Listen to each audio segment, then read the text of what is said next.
welcome back to another episode of Beyond the Mirror Ball. I'm your host, Melina, and I run Mixing It Up with Melina over on Facebook and Instagram. This week, we are diving in to Season 8, Dancing with the Stars, and this season is stacked. I think that's how I want to phrase it. I keep going back and forth, but this season, we have contestants across the board that are really good and very fan-friendly, viewer-friendly. We have one of the closest competition between the top two. We have injury. I mean, this was such an injury-prone season. We have it all. So, as I like to start everything, get comfy, get cozy. I don't know how much longer I'm going to be able to wear sweaters, and that makes me very sad. It is technically going to get nearly 90 today in Houston, but I'm still out here sporting these sweaters. Now, I'll probably change when I'm done here, but in the meantime, this is cozy, this is comfy. If you're driving, please be careful. Make sure you use your blinker and grab your drink of choice. Like I say all the time. Wait for it. Water, coffee, alcoholic beverage of choice, a crisp, cold Diet Coke. Diet Coke sponsor me already. Type 1 diabetic over here, loving this. And let's get into it, shall we? Cheers.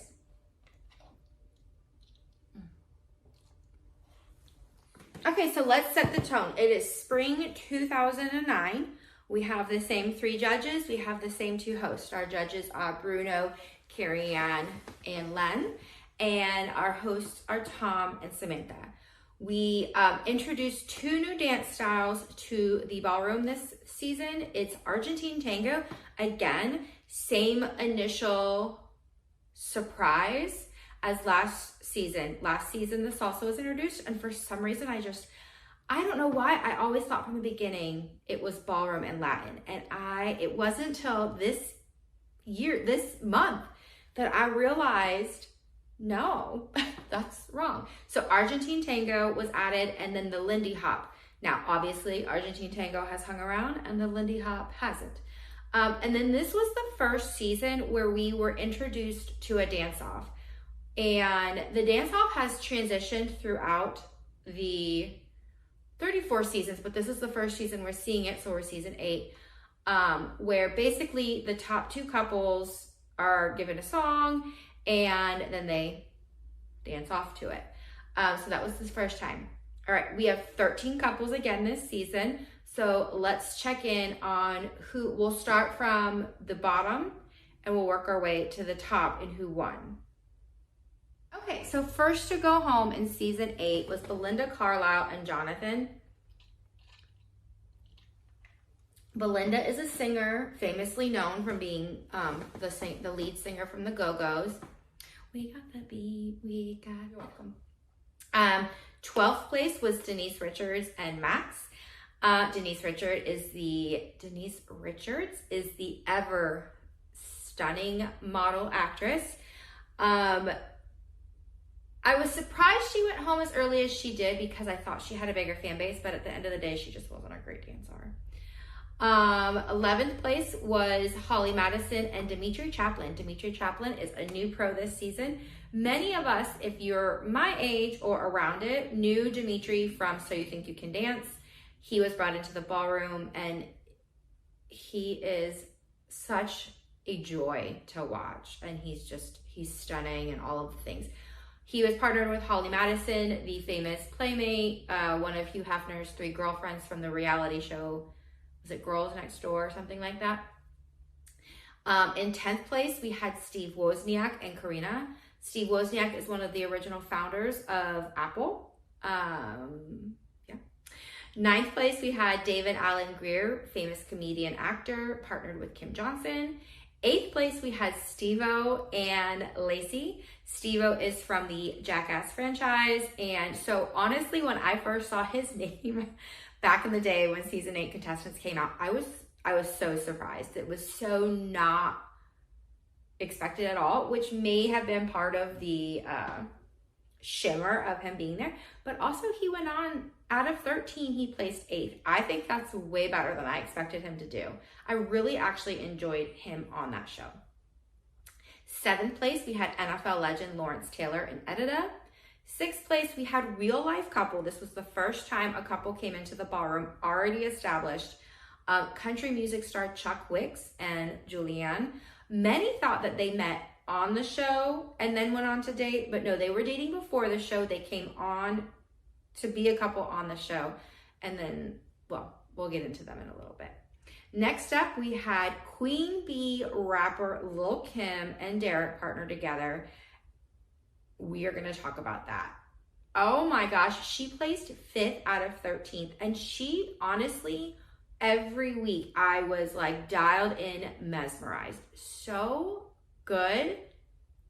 And I was just so surprised every week with her. In 4th place, we had rodeo cowboy legend Ty Murray partnered with newcomer Chelsie Hightower, another person that many of us know from So You Think You Can Dance. Chelsie came in with a force.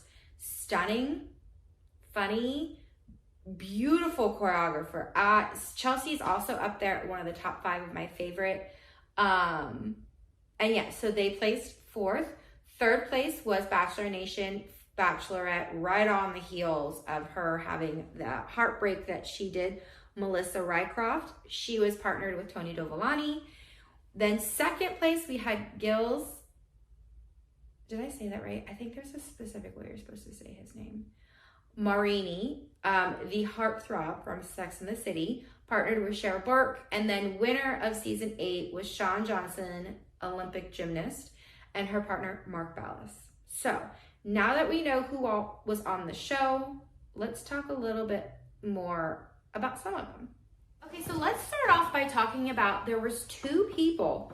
So I started this episode with saying this was the year of injury. There were 2 people that were slated to be on this season that had to pull out at the last minute. Literally, one of them 2 days before the live airing. Spoiler alert, both of these contestants then go on to eventually be on the show. But for season 8, Jewel was supposed to be on there, who at the time was married to Ty, rodeo legend.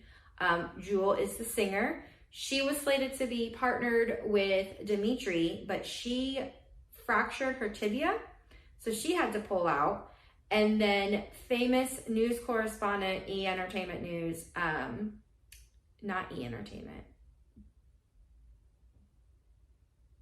Access Hollywood, Extra, one of those 2, Nancy O'Dell. She was supposed to be partnered with Tony Dovolani, and literally 2 days before the show, she tore her meniscus, had to come out, and then Melissa went in. Both of these injuries that the Jewel and Nancy got were during rehearsal time. And again, they do come back around, but in comes Melissa and Holly.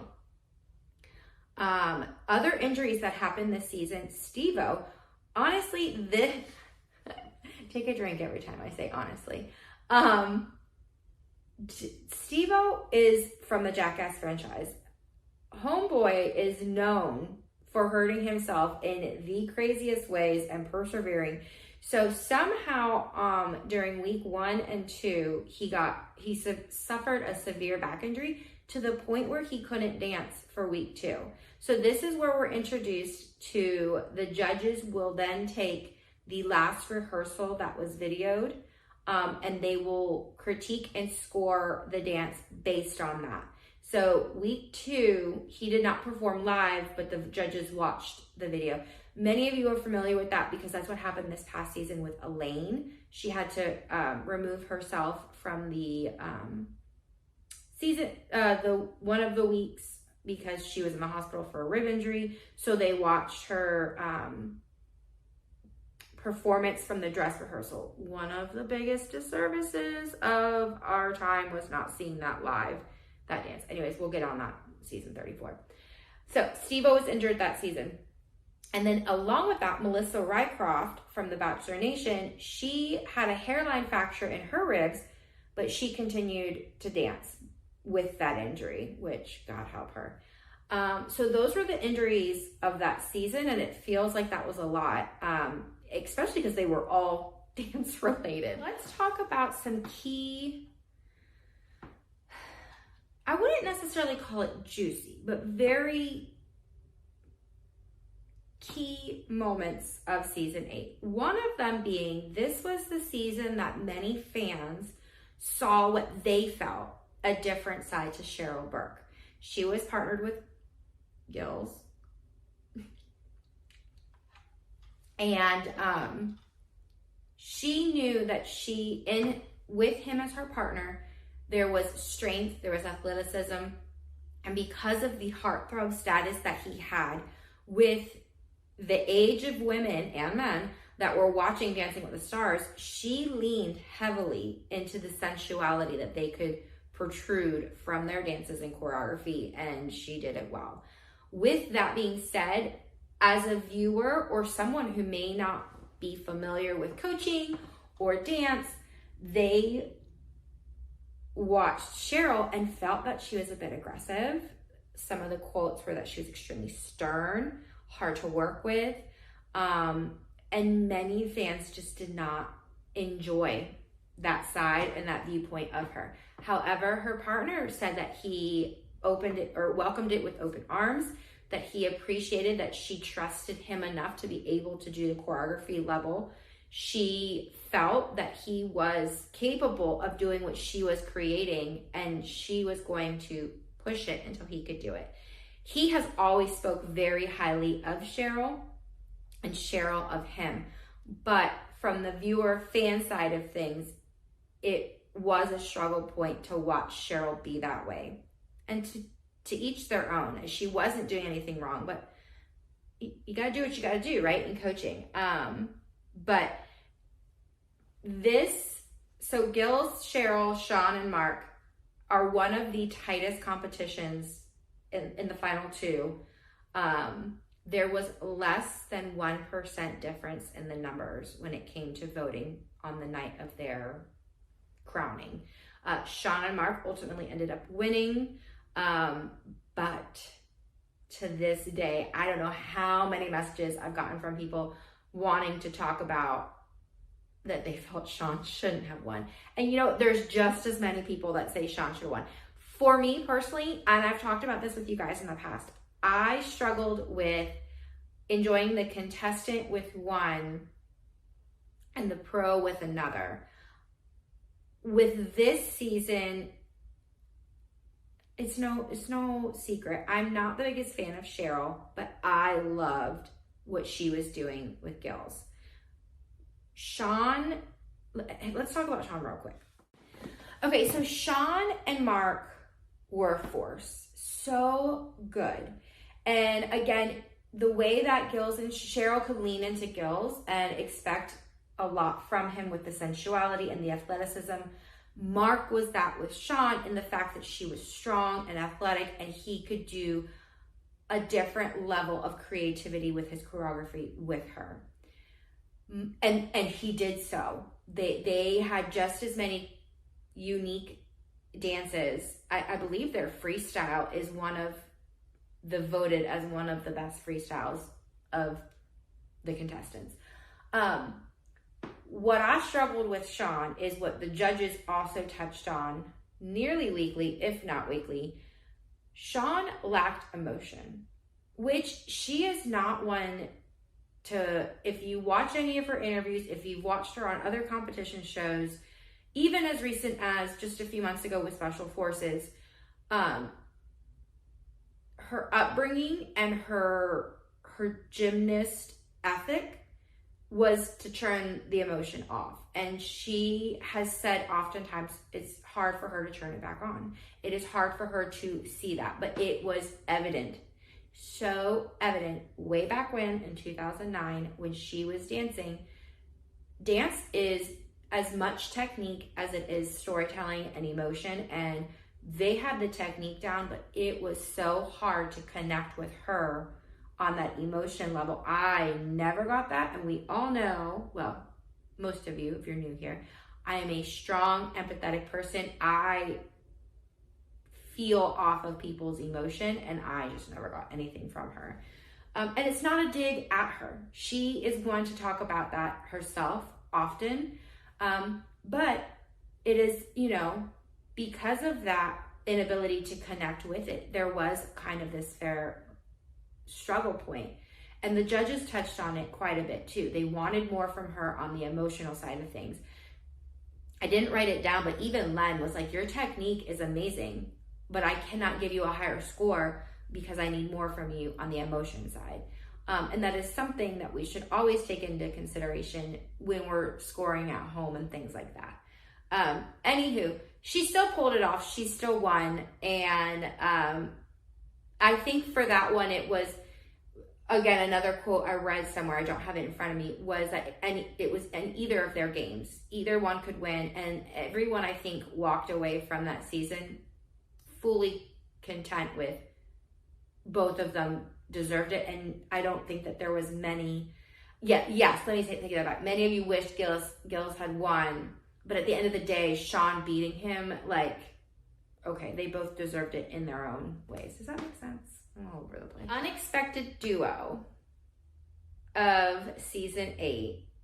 And not always is there a duo that you're like, oh, I just never would have put them together. But season 8, I would venture to say, holds that crown in the fact of Lil' Kim and Derek being partnered together.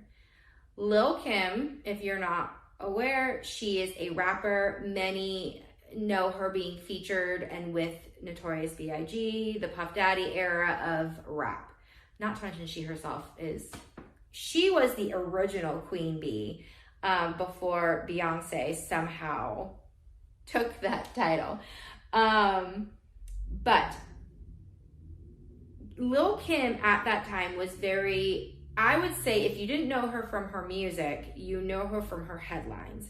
She had served time in prison. She was there 2006, I believe.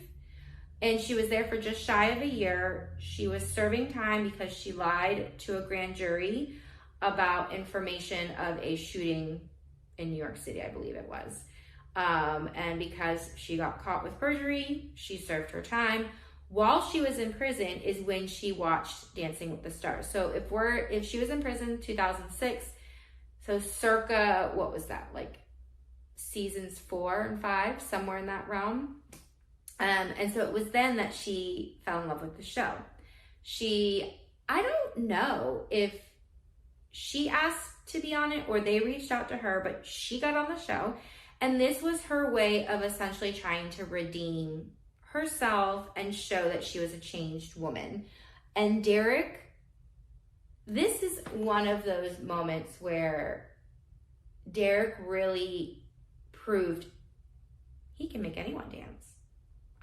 I truly believe that Derek is capable of teaching anyone how to dance, and maybe not to the same technique level as some of the other women he's been partnered with, but you would have never pictured Lil' Kim to do Lil' Kim's Argentine tango. Here, let me show you.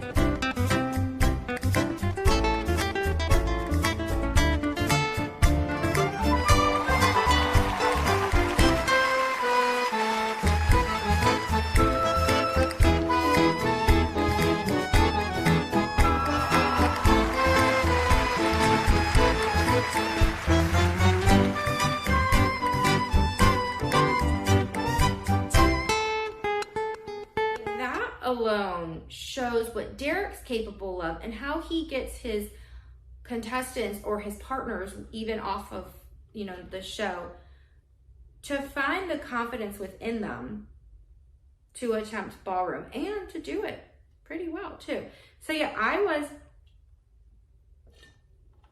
absolutely mesmerized every time they got on the dance floor. One, because the dances were always really good.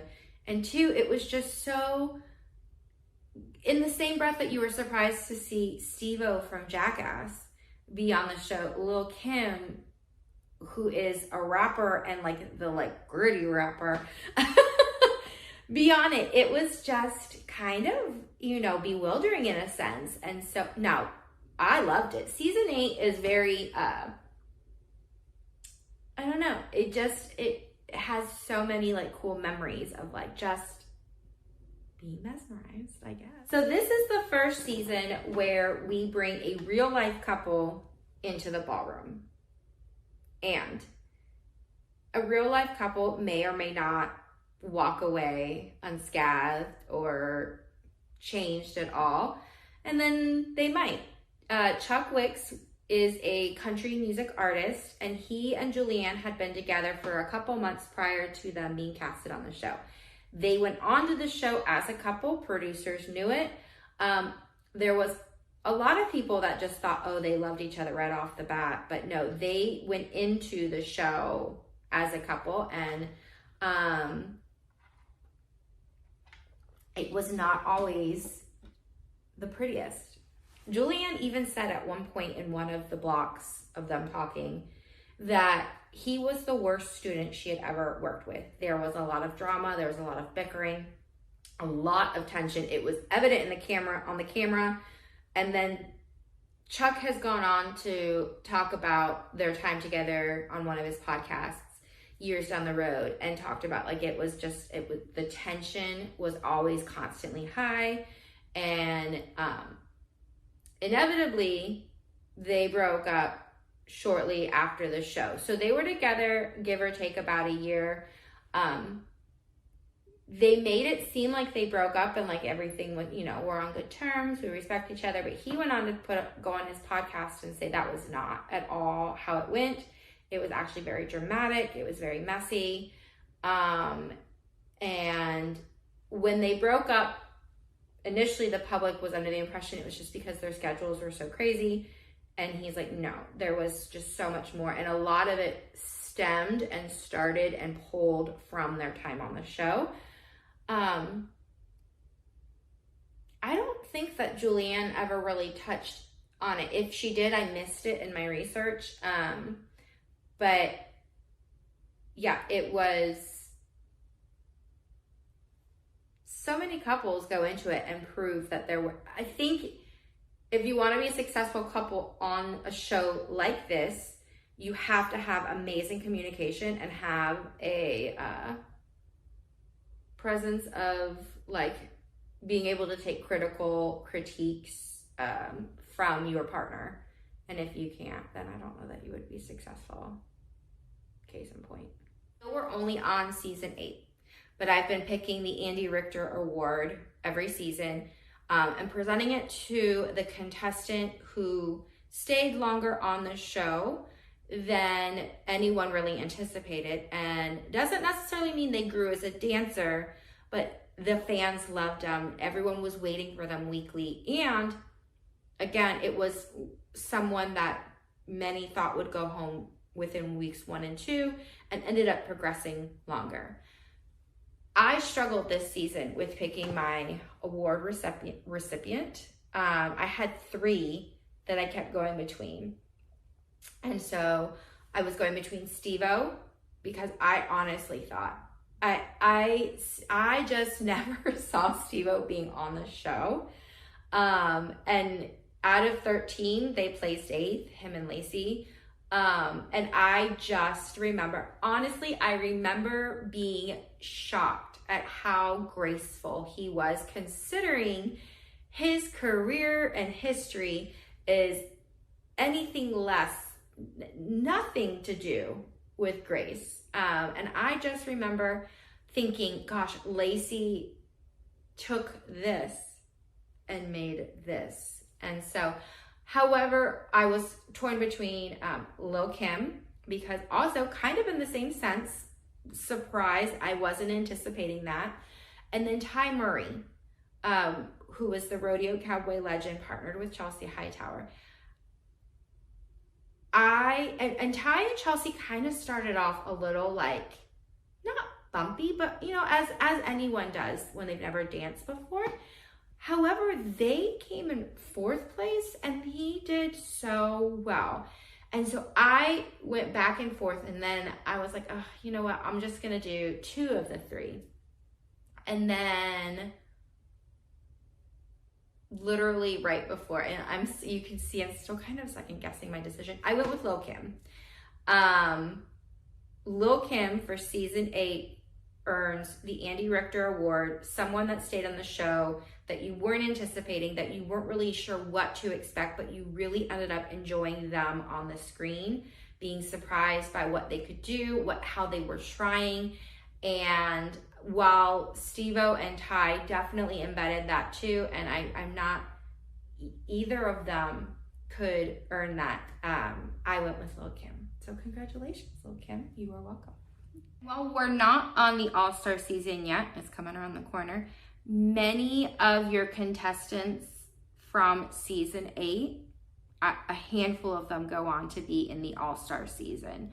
And we're gonna touch more on the All-Star season. It's basically when the Dancing with the Stars casting director and producers get together and they brought back some of the fan favorites of the seasons past, and they get to compete again.